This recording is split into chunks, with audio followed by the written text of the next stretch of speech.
በመጨረሻም እንግዲህ ዘኔክስት 11 ከሳይን አካዳሚ እንዲሁም ከብሩኬ ጋር አንድ ላይ በሚሆን ይሄንን ትልቅ ኒውስ ስንነግራችሁ በጣም በደስታ ነው። እንደምታውቁት አሜን የተለየ ትልቅ ቻንስ መጥቶለታል። ዛሬም ተገናኝቷል ከእነ ኤመርሰን ጋር እና ናቲም ደግሞ በቅርቡ ወደ ስፔን ሄዳል። ናቲ የሚገርም ሴንተር ባክ ነው፣ ዘ ፊውቸር ሴንተር ባክ።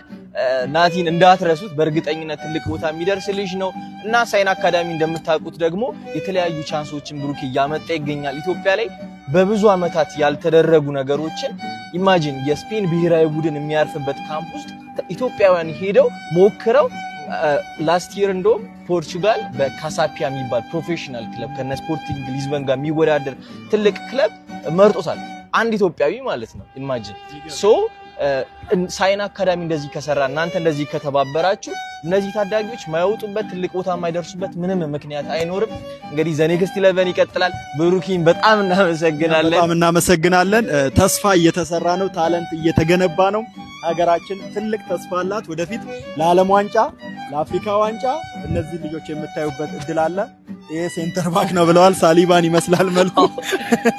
ጸዴ ነው። አዎ በጣም ደስ ብሎኛል ብሩኪ። ቴንክ ዩ